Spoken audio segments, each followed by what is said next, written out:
Why, hello there, ladies and gentlemen, boys and girls, children of all ages. My name is Mr. Dogwell333, and welcome back to Hearts of Iron 4 Thousand Week Reich as the nation of Israel. Now, last time we were here together, we started working on inviting more of our Jewish brethren into our nation. And it's going okay, but we're starting to run out of room in the cities currently. Which is a little unfortunate, but we'll do what we can there. It seems to be very easy to increase the periphery. So we have room there, but I do worry about what might happen if we lose Ashkenazi dominance. But that will come then. Right now, we ball. I've stopped training up our troops. We're not quite at the point where we will... In fact, we're horribly behind on a lot of equipment, so I'm not even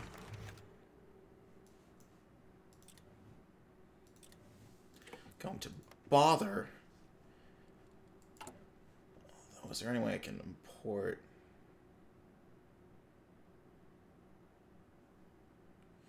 I can't import any arms right now. That kind of sucks. Yeah, our troops in kind of a... Our armies are kind of in a rough shape. We don't have much in the way of production coming in. But I always forget which one it is. Production, there we are. Yeah, none of this is great, but at the same time, I don't think I can really spare much in the way of steel for our economy. So we're kind of a damned if you do, damned if you don't situation. Well, right now, we're on the magic carpet, so let's not worry about that.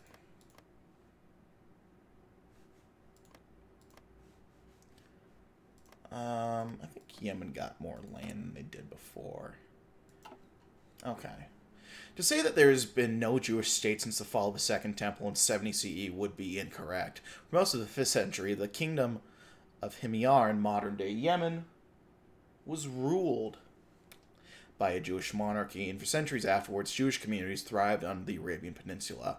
However, over the millennium, these communities have slowly dwindled, with many Yemenite Jewish communities actually making Aliyah during the 19th century, even before the birth of Zionism. In 1924, the Yemeni king Imam Yahya officially forbade Jewish immigration, but those seeking to make Aliyah have mostly been able to circumvent this restriction by going through the British-ruled Aden colony. However, our victory in the War of Independence, a new wave of violence has struck the Jewish population of Yemen, finally being attacked and killed by local mobs angered by the recent Arab defeat. To save our brethren, we begun organizing a secret airlift operation dubbed Operation on Wings of Eagles, establishing safe passage for many Jews to flee Israel through the Aden colony, where they will be airlifted to Israel on military transport planes. We'll see. It's the least we can do for these true visionaries. Well, we're out of political power now. Well, we had... let me rephrase that. We're losing more political power that was going to use to help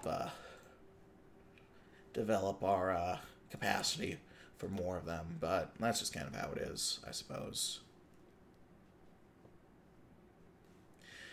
Meanwhile, we have one people in Zion. Legislators mandate Hebrew schooling to erase diaspora mentalities, while rabbis spar over whose traditions define Jewish law. Beneath the slogans, tensions fester. Polish survivors scorn Moroccan primitiveness. Yemenites protest Ashkenazi dominance. But a unity can be forged through education and shared service, especially under one flag. We work tirelessly until the Jewish people of this land are united under Israel.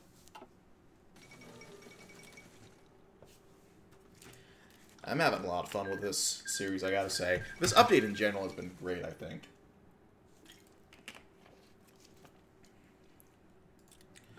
Alright, we're gonna go ahead and settle them into the cities for possibly the last time in a bit. Yeah, we have high national unity. The Olim are doing quite well as well. So we can send them out to the periphery shortly.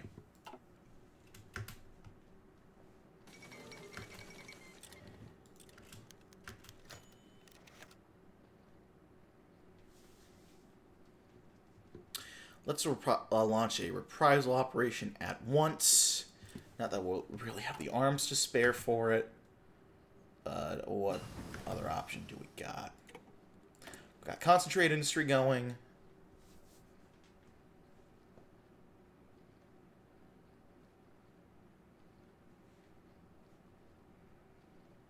Let's get working on mass production too.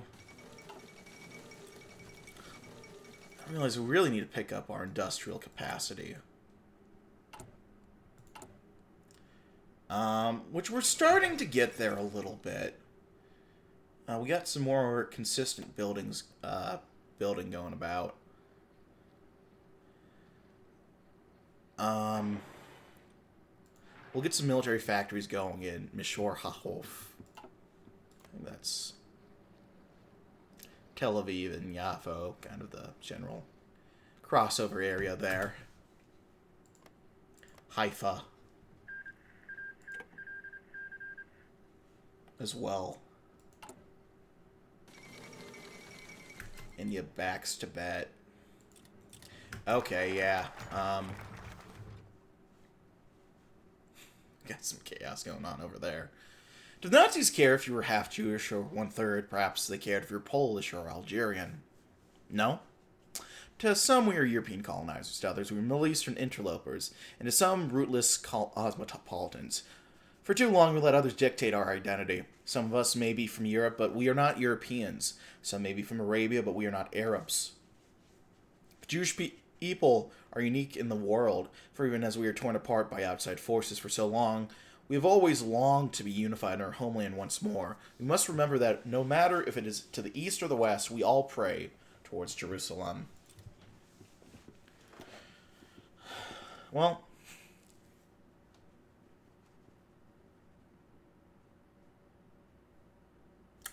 it's time for some promises to be broken.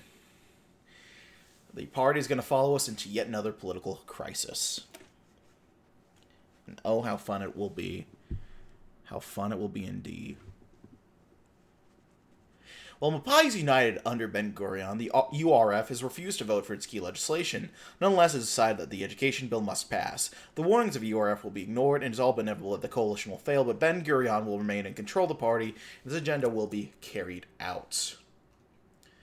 That's what I like to hear. How are we doing?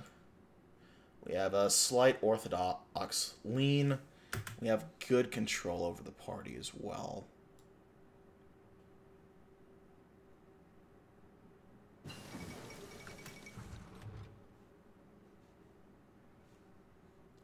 Iceland leaves the Toronto Accord. Interesting. Well, not that I think that's going to matter too much. So go for it. I think I might go ahead and swap over to military construction, actually,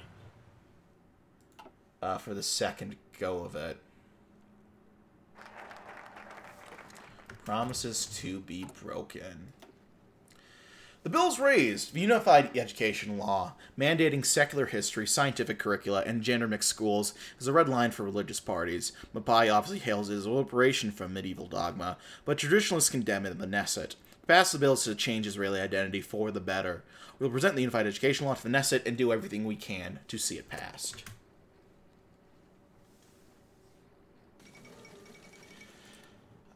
Yeah, France versus Iceland. Sorry, Iceland. I don't think anyone cares about you leaving. Honestly.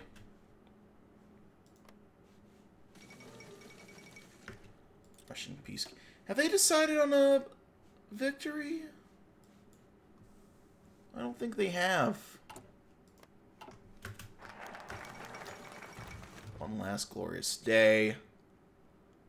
Oh, look at that. Which is why the people can no longer tolerate these breadlines. The session of Knesset was chaotic as usual. Ben-Gurion sat in the seat, watching as the General Zionist member Yisrael Rokach continued to lash out against Mapai's austerity politics. I'd like to hear a better idea, he thought to himself. Yosef Spritzak, the speaker of the Knesset, quickly notified Rokach that it's time the podium was up. Rokach went to sit down, visibly infuriated. The rest of the session would continue in a similar fashion. Hirut MKs demanding outdated militarism, being attacked by Mapam members, speaking of a need for coexistence. What did they know of governing? Ben-Gurion waited for the chaos to subside. Knesset Speaker Yosef Spritzak slammed his gavel, urging Yitzhak Tabinkin to return to a seat. If that is all, then the session is adjourned. Mr. Speaker, may the Prime Minister have the stand.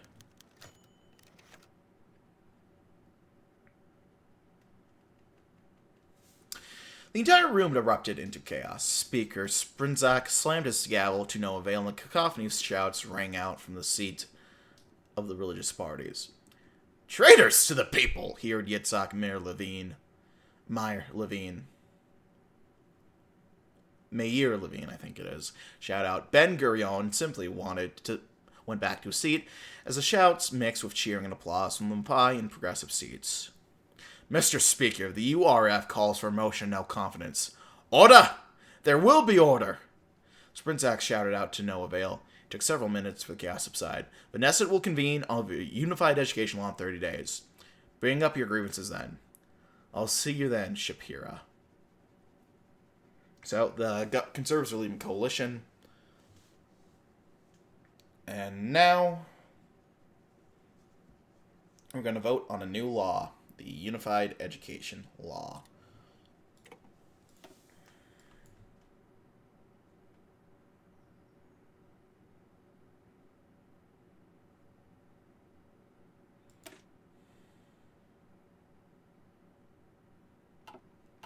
I'm going to save here.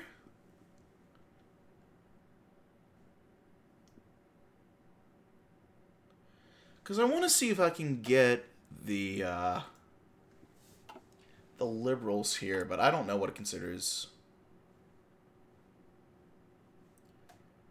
reformist or not. Because we've done some good things to help out. I don't know, we'll see. The General Zionists, conservatives, and liberal pragmatists are wooed with promises of tax cuts and private sector incentives. They price rollback union powers and abandon land collectivization. A tough price to pay, but it'll undoubtedly pay off in the future. You know, I don't know. Well, let's go elsewhere. Mapam, long lost resides in the communist ideology, received an olive branch from Mapai. Secrets propose a national unity front against religious revanchists and traditionalists. Foolish move to some, but those in the party know better. This is needed for if the bill is to pass. We'll reach out to Mapam and see what they want in exchange for votes in support of our agenda. I mean, Mapam is a pretty big block. That would give us more than a majority.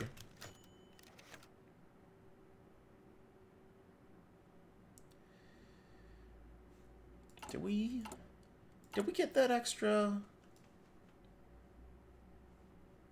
Where is it? We did get it, okay. Oh,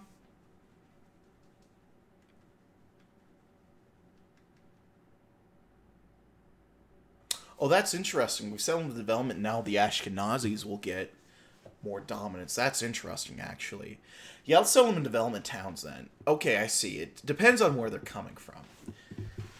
Okay, so we have refugees from Iran making Aliyah. With the Shah's government cozying up to Germany following the German-Soviet War, the Jewish community of Iran has seen increasing levels of persecution and violence, with many fearing for their future in this country. I can't believe Philly Tartar would do this. It's horrible. Yeah, let's settle them in the development towns, then.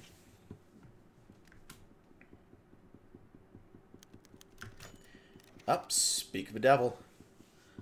Not the devil. Amidst the steady stream of Aleem arriving from across the world in the recent weeks to make a large wave of, let's see, despite the revolution that occurred in the country in 1948, the Jewish community in Yemen has largely not seen any major changes in their situation. Still, with the new Yemeni government cozying up to Italy and the Arab revolutionaries, many fear the situation could worsen for the Jews of Yemen. We will send them to the development towns in the periphery.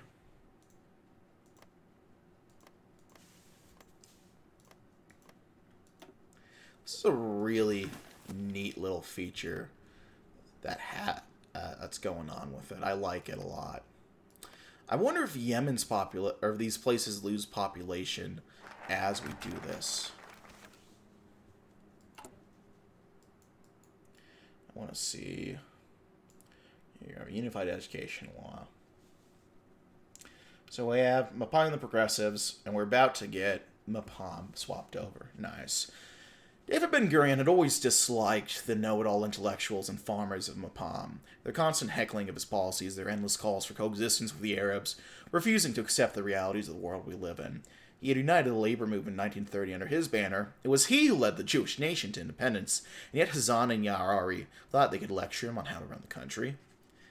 Yet despite his personal feelings, Ben-Gurion had come to realize that there were far bigger issues at hand.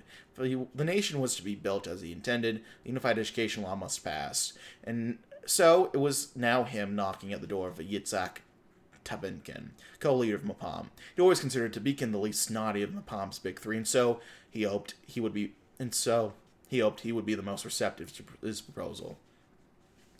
As the two men began discussion, Ben-Gurion laid out his offer. In exchange for Mapam's support of the Unified Education Law, he would offer them a position in his coalition. This was unprecedented. Mapai and Mapam were historic rivals. But did they have to be?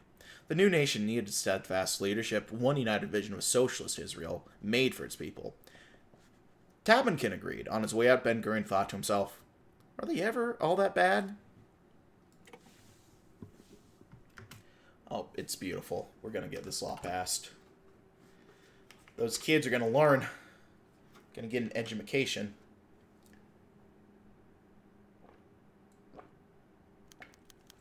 And we'll do the World Food Program. Meanwhile, let's get working on... Let's work on those development towns.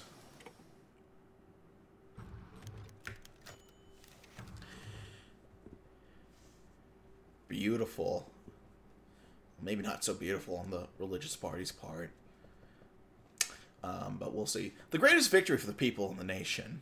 Devar. The end of religious coercion in our schools. Haaretz. Ben-Gurion's finest hour. These were but a handful of the education headlines that swarmed the press. The passing of the Unified Education Law was a landmark moment in Israeli history. Which, admittedly, is not that long anyway. Currently. In this context, but cemented Ben-Gurion's legacy as a founding father of the nation. But not all headlines were positive. The Jewish state ends as soon as it began. Hatsuva. Ben-Gurion's war on religion. Ha-Mashkif. But these were in the minority. The youth went to school the next day without boundaries, without division. All aboard the train. So we get extra political power, which is actually pretty huge. Hit to stability, not great, but we get weekly stability to make up for it. We get research speed, and we get a boost in our popularity. But religious parties began an irreversible rightward shift. Well, the hill trembles. The fires of Knesset simmered down as the Unified Education Law's vote concludes. Yet this historic moment will prove to be a turning point in other ways too. Ben-Gurion's government has lost its majority as religious parties walk out in protest. Elections loom and the old man's grip on power weakens. The time for change has come.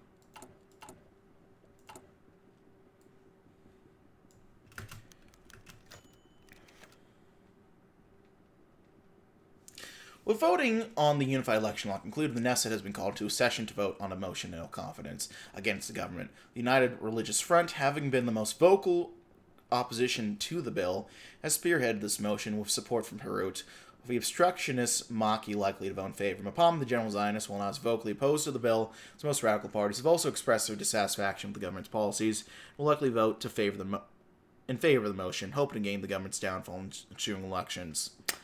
And so it is.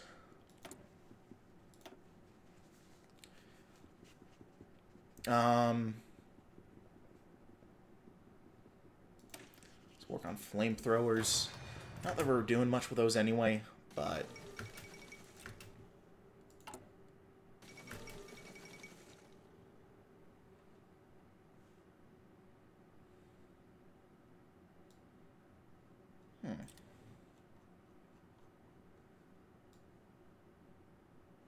So, the vote of no confidence is going on in 10 days.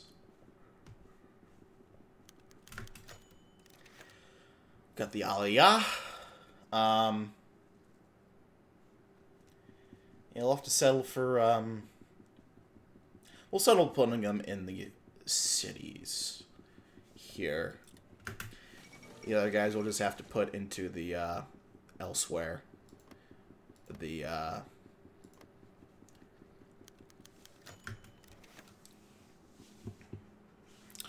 With the Knesset voting 68 to 52 in favor of the motion, the government has fallen. New elections being scheduled in 3 months. One will likely see a major shakeup in the political landscape of the young nation. We'll meet then.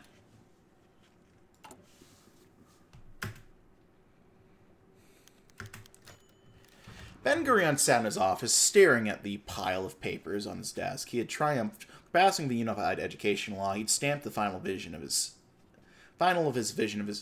for the new state. The religious parties had been defeated, the demands to keep education of the Stone Age shot down. While the austerity measure was still unpopular, many accepted them as a necessary evil. His eyes closed, if just for a second. Remember the days when he himself led the merger of the fractured socialist movement into the behemoth that is Mapai. Then he remembered the day where he declared the Jewish nation's independence in the Tel Aviv Museum. His place in the history books was assured, but now? What was left for him? A knock on the door broke his train of thought. Come in. It was his trusted friend, Minister of Agriculture, Dov Yosef. Prime Minister, the cabinet's waiting for you. He stood up and straightened his suit. Tell them I'll be there in a minute. A triumphant Ben-Gurion took one last look of his office before walking in the door. Perhaps it's time for a rest.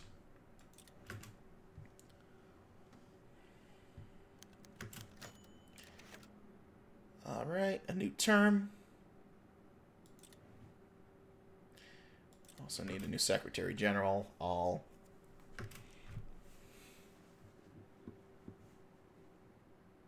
Who do we want to vote for that? Pending resolutions. If we have that even popped up. We have some Italians coming in now. We'll settle them in the periphery. That's all right.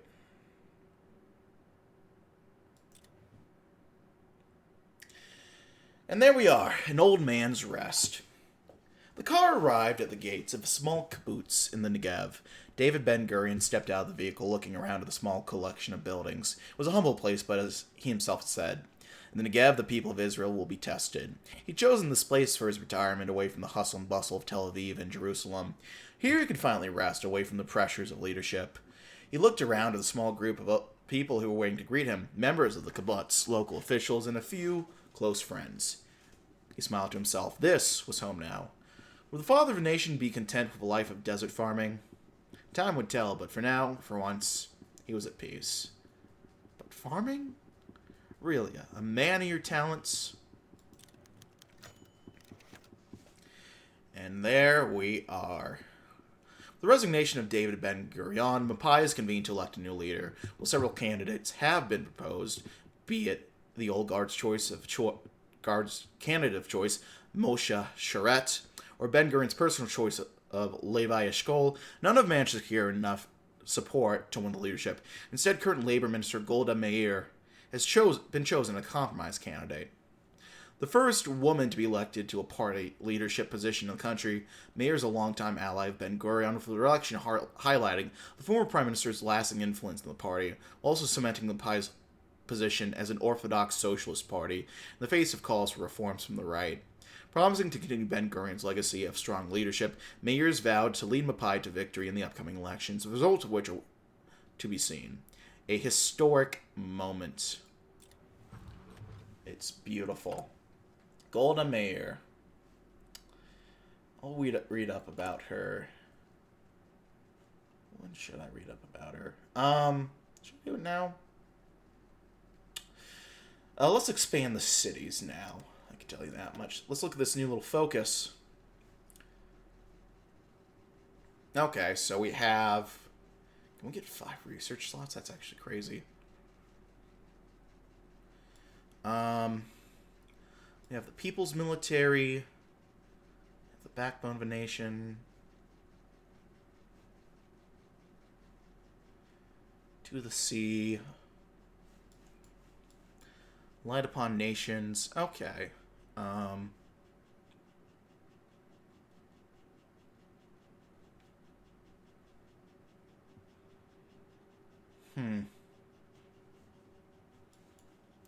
Israel in the Orient.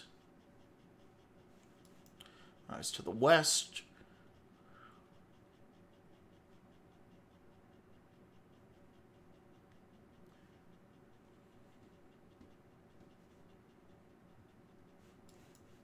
Okay, we got some interesting options. We might want to go down the... Well, I think we'd only have so many options. So let's get working on the island economy. The new state of Israel is an island in all but geography. I think I've already read this before. Yeah.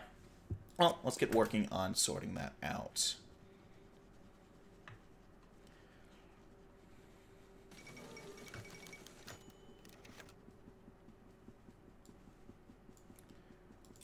Well, if the next election is fast approaching, the repeal that the dysfunctional United Religious Front has finally broken up, with the religious Zionists and Haredi camps going their separate ways.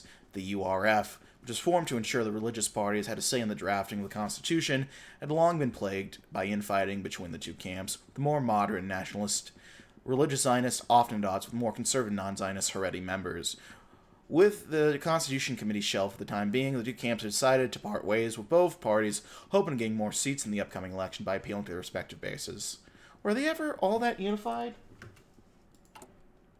That's kind of the thing, isn't it? That's the question. India backs off. Interesting. Alright, let's get working on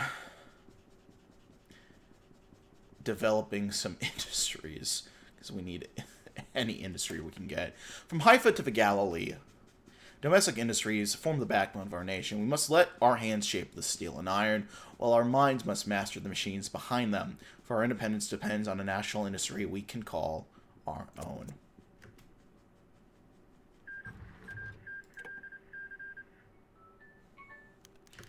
Boop, boop, boop. Well, with the reality of a Jewish state settling in amongst the Arab population, many have begun to reconsider their stance in participating in the political process. The elections fast approaching, Arab turnout is expected to drastically increase from last election, with the non-Zionist Maki expected to gain much support, with its stance as the only non-Zionist party in the Knesset.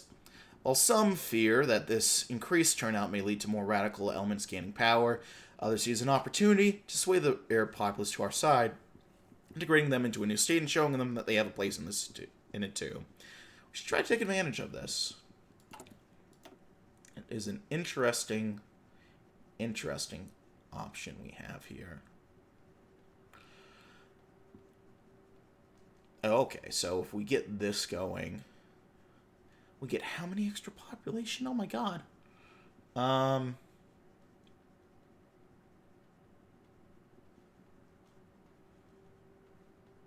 Okay, well, we're going to go ahead and leave things there for the time being, but I thank you all, as always, for watching. If you like this video, you like. If not, feel free to dislike. If you have any comments or feedback, leave them in the comment section below. I read all the comments I get, and I do appreciate any feedback you might have for me. Check out my various links down in the description box below. Hit the sub button, the notification bell to keep up to date with these uploads as they come out. And yeah, I'm going to go ahead and leave things there, but I thank you, as always, for watching. And I will see you all in the next video. Bye-bye now.